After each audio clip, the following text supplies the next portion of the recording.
when nothing inside you wants to move. There is a moment that exposes people. Not when life is loud, but when it goes quiet. No urgency. No fear. No desire. Just a flat morning and a body that would rather stay still. Most people believe discipline lives inside emotion. Energy first. Feeling first. Then action. That belief collapses the moment emotion disappears. You see it in small places. The alarm rings. The room is cold. The floor bites the feet. The body sits on the edge of the bed, shoulders heavy, breath shallow. No sadness. No anger. Just absence. And the hand reaches for the phone anyway, because nothing is pulling it forward. They don't quit loudly. They pause. They delay. They renegotiate in silence, telling themselves they'll return when it feels right. The body relaxes into the chair. The spine rounds. The day loosens its grip. No one notices. That's the danger. Warriors and monks knew this hour well. They trained when nothing answered back. Not because they were strong, but because the body had been taught a shape it could not escape. The knees folded to the mat without ceremony. The belt was tied before thought appeared. Cold air filled the lungs. Fingers stiffened around familiar tools. The room watched. Others watched. The act continued. This is where identity is forged, not in fire, but in emptiness. When there is no feeling to lean on, only form remains. Before you go further, name the habit you abandoned the moment emotion left. Write it plainly. No explanation, the hour when motivation never arrives. Let me tell you about someone familiar. Capable. Thoughtful. Full of plans written neatly in notebooks that stay closed. He knows what to do. That was never the problem. Morning finds him standing in the kitchen. Cold tile through thin socks. The kettle clicks off, steam fogging the window. He leans on the counter, shoulders slumped, eyes dull. No excitement. No resistance. Just wait. The body waits for a signal that never comes. This is where most routines quietly die. Not in chaos. In stillness. He doesn't feel lazy. That would be easier. He feels neutral. The kind of neutral that drains the wrists, slows the breath, softens the spine. The mind scans for a reason to begin and finds none worth the effort. So it delays. He tells himself he'll start later, when the spark returns. The chair receives his weight. The screen lights his face. Time loosens. The room accepts it. Others move around him. A partner passes behind, notices nothing. Coworkers will see results later and assume discipline was present all along. Socially, there is no penalty for waiting. That's why waiting feels safe. But inside, something sharp presses. A dull ache in the chest. A heat behind the eyes that never becomes anger. The body knows a line has been crossed, even if the mind pretends otherwise. This is not rest. This is drift. Ancient training never depended on this moment. Because this moment cannot be trusted. In old halls, practice began before mood could form. The floor was cold every morning. The knees folded anyway. Hands wrapped familiar grips the same way, skin dry, fingers stiff. Breath counted itself back into order while the mind lagged behind. No one asked how they felt. Others watched. Silence enforced the act. Here, identity replaced emotion. The body moved because stopping felt stranger than continuing. Skipping practice created friction, not internally, but socially. Absence was noticed. Delay had a cost. Modern life removes that cost. You can disappear from your own discipline and no one calls you out. That freedom feels generous until it hollows you. He stands again later, afternoon light slanting across the room. The opportunity has passed. Not dramatically. Casually. The body is heavier now. The promise to restart tomorrow feels reasonable. That's how the pattern survives. The danger is not failure. its reliance on a feeling that does not owe you its return. And the question tightens, unresolved: what remains when emotion never shows up? The silent negotiation that ruins mornings. This is where the real battle happens. Not between strength and weakness, but between form and feeling. He wakes again the next day. Same hour. Same pale light leaking through the blinds. The air is cool on bare skin. The jaw is tight without reason. The body remembers yesterday. Before his feet touch the floor, the negotiation begins. Quiet. Polite. Reasonable. Just today. You're tired. It won't matter if you skip once. The breath shortens as the mind speaks. The shoulders soften. The spine curves inward, already preparing to retreat. Nothing dramatic happens. That's the trap. In old training halls, this moment was strangled early. There was no space for discussion. The bell rang. Bodies moved. Tatami pressed cold against knees. The room was already full of others moving in silence. To hesitate was to be seen. Here, no one sees him pause. No one hears the bargaining. So it grows bolder. He sits on the edge of the bed. Feet on the floor now, toes curling slightly from the cold. The body waits for instruction. The mind delays giving it. Emotion does not arrive to rescue him. There is no surge. No fire. Just a dull pressure behind the eyes and a heaviness in the limbs. This is the hour where motivation myths die. He reaches for routine the way people reach for comfort. Loosely. Without commitment. The kettle can wait. The shoes stay by the door. The mat remains rolled. Social life reinforces the delay. Friends praise balance. Coworkers admire flexibility. No one punishes inconsistency as long as results appear later. So the body learns a dangerous lesson: delay is safe. But the body also keeps score. The chest tightens. The breath never fully deepens. The hands feel slightly useless, unsure of their role. This is the cost of negotiation. In disciplined places, negotiation is treated as a failure signal. The moment it begins, form takes over. Hands move before thought. Clothes are put on in a fixed order. The belt is tied the same way every time. Breath finds rhythm through repetition, not intention. Here, he must decide. And decision drains him more than action ever would. He stands finally, later than planned. Light has shifted. The window glare is harsher now. The body feels heavier, not from work, but from avoidance. The opportunity has narrowed.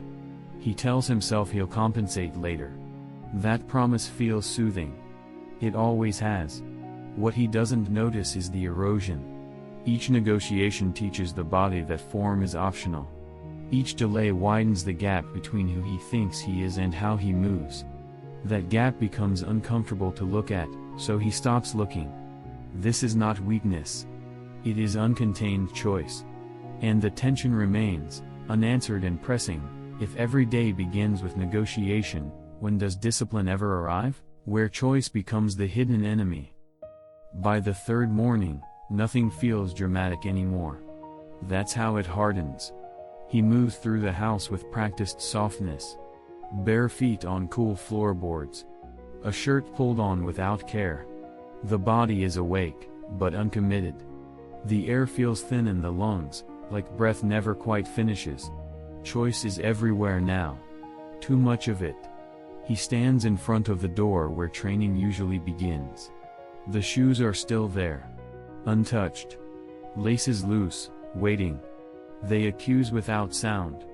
The body feels the dull ache in the calves from yesterday's nothing. Not soreness. Absence. Muscles that expected strain and were denied it.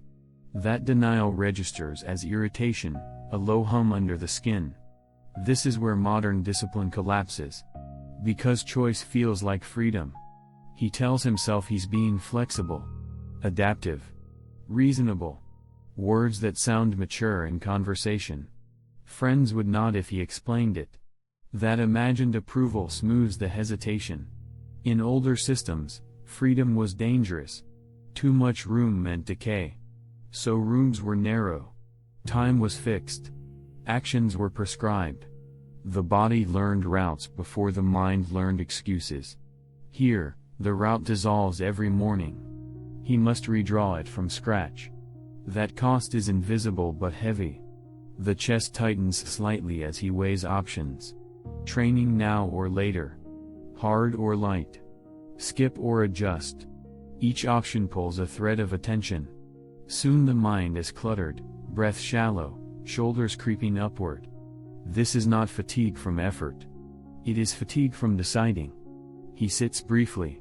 Just to think. The chair welcomes him. The spine rounds.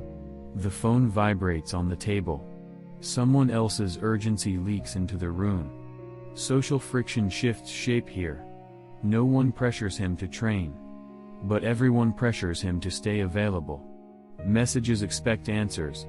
Meetings fill space. Time that once belonged to form is now negotiable currency. In disciplined environments, availability is limited. Absence is understood. Here, absence must be justified. So he stays present to others and absent to himself. The body senses the imbalance. A faint heat rises behind the eyes. Jaw clenches, then releases. Hands feel restless, unsure what they're meant to hold. This discomfort has no outlet, so it spreads. He finally moves toward action, late and compromised. The window light is harsher now. The air warmer. The moment no longer clean. He tells himself something is better than nothing. That thought soothes him, but weakly. What he doesn't see is the pattern setting. Choice has become the gatekeeper. And choice is tired. In places where discipline survives, choice is removed early. Not as punishment. As protection. Here, every morning begins with an open field and no lines. The body wanders. The mind rationalizes. The day absorbs the cost. And the unresolved pressure tightens again. If discipline depends on choosing, how long before choice chooses against you? The form that moves before thought. At some point, the body gets tired of being asked. Not tired of effort.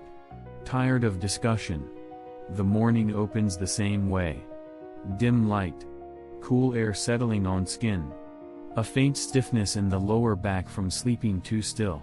Nothing inside him argues for action. Nothing argues against it either.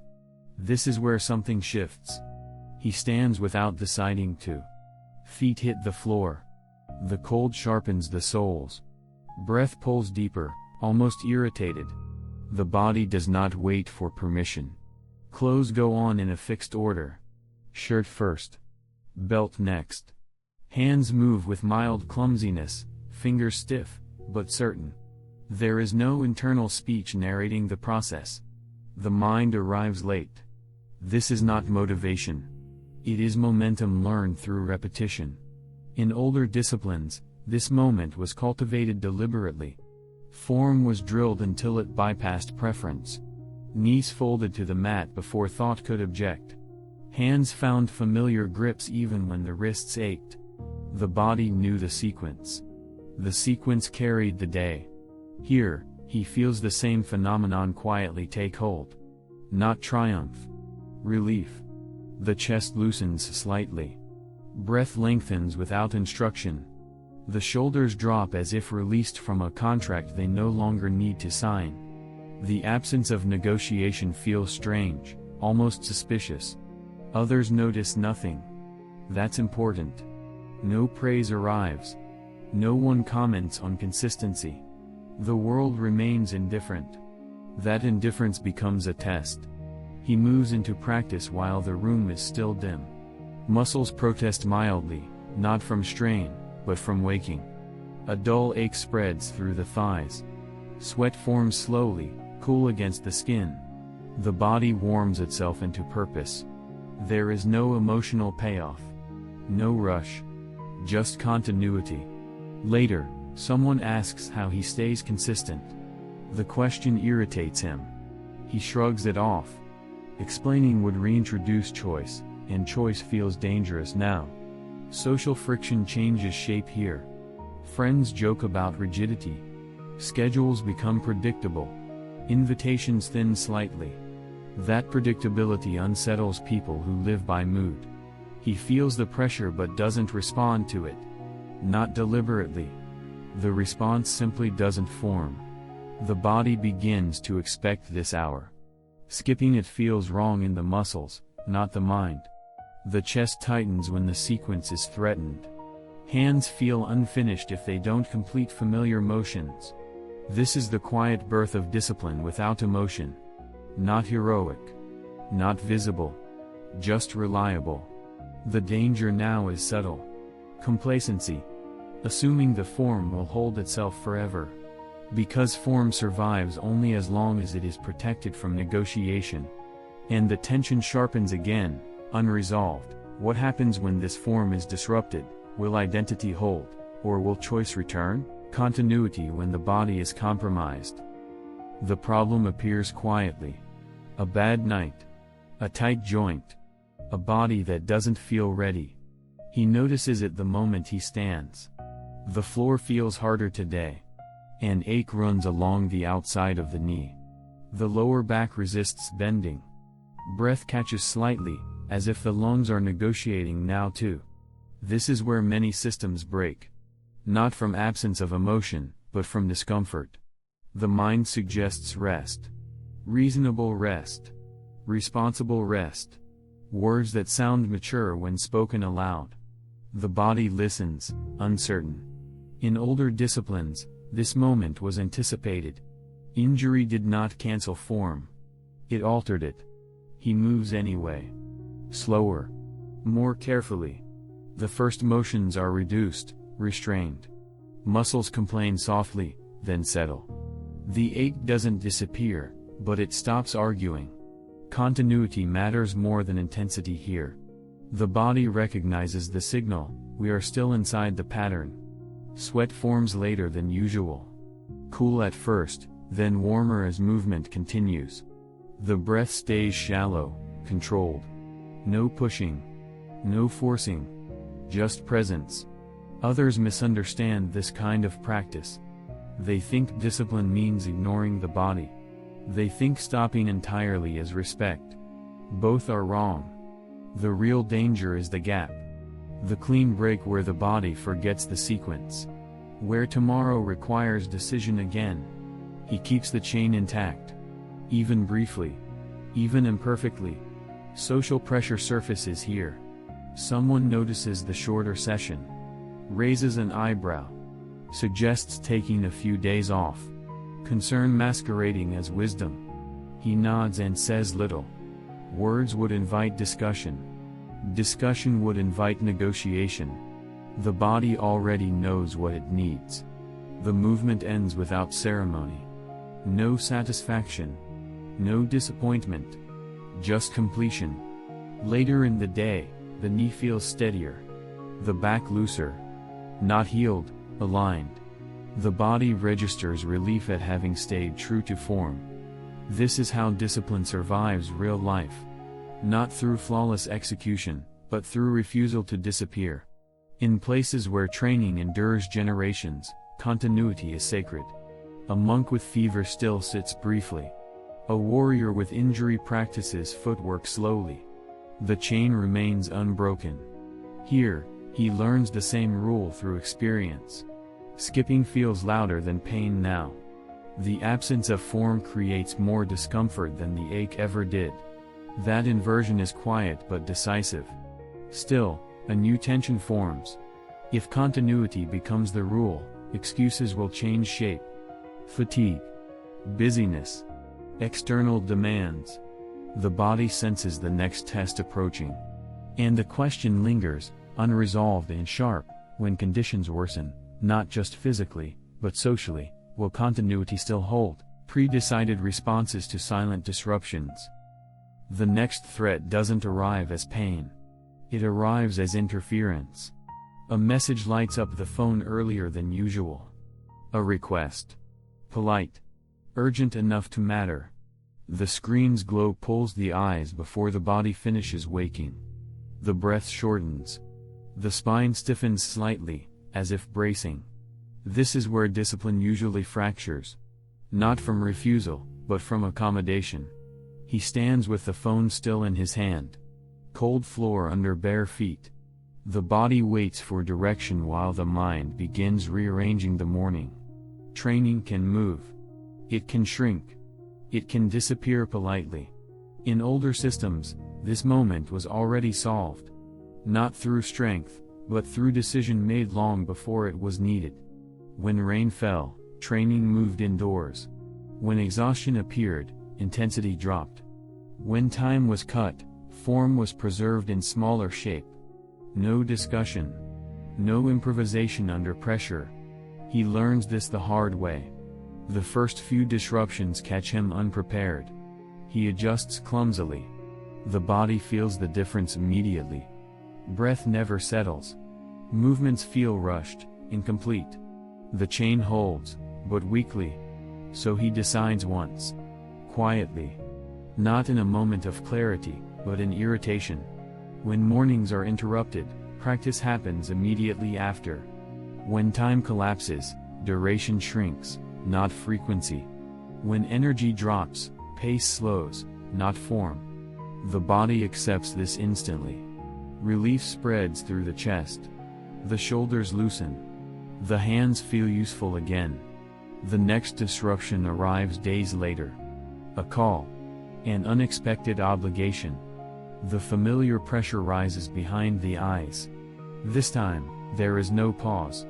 No weighing. The body moves into the alternate slot as if it had always been there.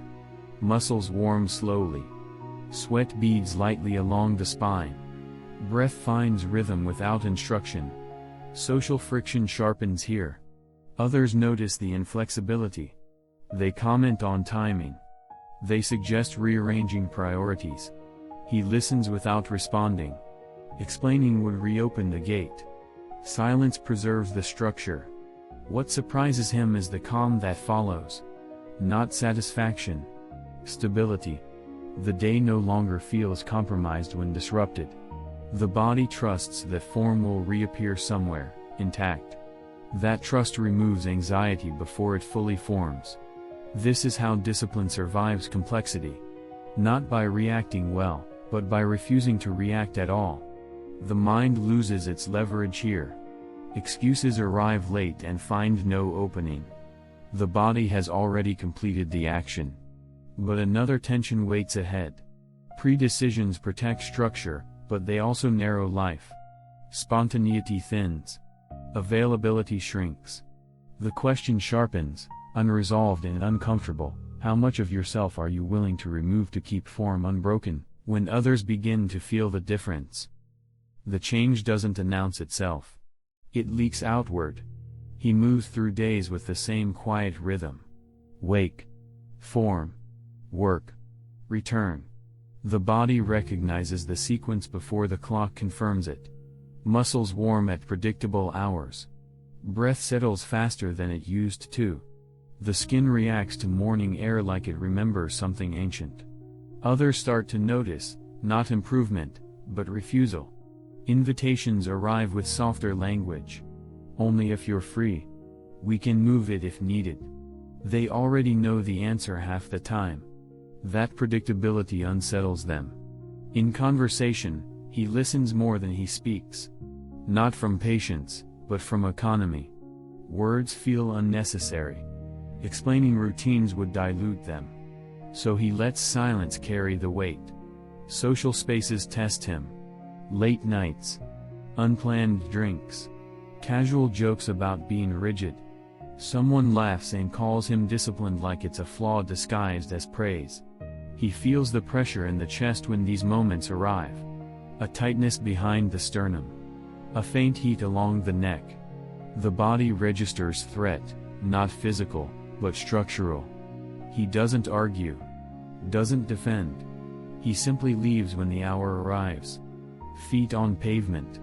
Cool air filling lungs. The relief is immediate and telling. This is the cost no one advertises. Consistency isolates. The body prefers it that way. Predictable strain is easier than unpredictable compromise. The muscles relax when they know what's coming. Sleep deepens. Hunger sharpens on schedule. The internal clock stops asking questions. People project onto this. They assume intensity, control, ambition. None of that is present. Only form. What frightens others is not the discipline, it's the absence of drama around it. No struggle stories. No visible effort. Just repetition. They sense a line they don't want to cross. A way of living that doesn't negotiate. So they keep distance. He notices the thinning circle and feels nothing about it. Not pride. Not loss. Just alignment. The final shift is subtle and irreversible. Emotion becomes irrelevant. Good days and bad days move through the same shape. The body responds before the mind checks in. Hands reach for familiar tools without instruction. Breath settles into known patterns. This is the end of seeking discipline. Not because it was found, but because it is no longer separate. The danger now is external. Recognition. Being asked to explain. Being tempted to teach. That would reopen the system. Turn identity back into behavior. Invite negotiation where none exists. So he keeps moving. Quietly. Unremarkably. And the unresolved pressure settles into its final form. When discipline becomes who you are, what parts of your old life are you prepared to let disappear? When discipline no longer needs you. At the end of this path, something simple remains. Not strength. Not control. Not pride. Order. The body wakes before intention. Feet touch the floor without debate. Cold air enters the lungs and stays there long enough to matter. Hands move into familiar work while the mind lags behind, irrelevant. This is what most people never reach. Not because it's difficult, but because it costs them their stories. Discipline is not something you summon on good days. It is not fueled by emotion, clarity, or desire. It exists only when those things are gone and the form remains. The unshakable person is not the most driven. It is the one who no longer negotiates. No inner meeting. No bargaining language. No waiting for alignment. When discipline becomes identity, effort disappears. So does permission. You don't ask if today counts. You move because stopping would feel foreign in the muscles, not shameful in the mind. This kind of life grows quiet. Predictable. Uncomfortable to people who rely on mood. That discomfort is the signal you're no longer playing the same game. If this exposed something you've been avoiding, don't explain it. Comment one action you will perform daily, regardless of emotion. One sentence. No context. No defense.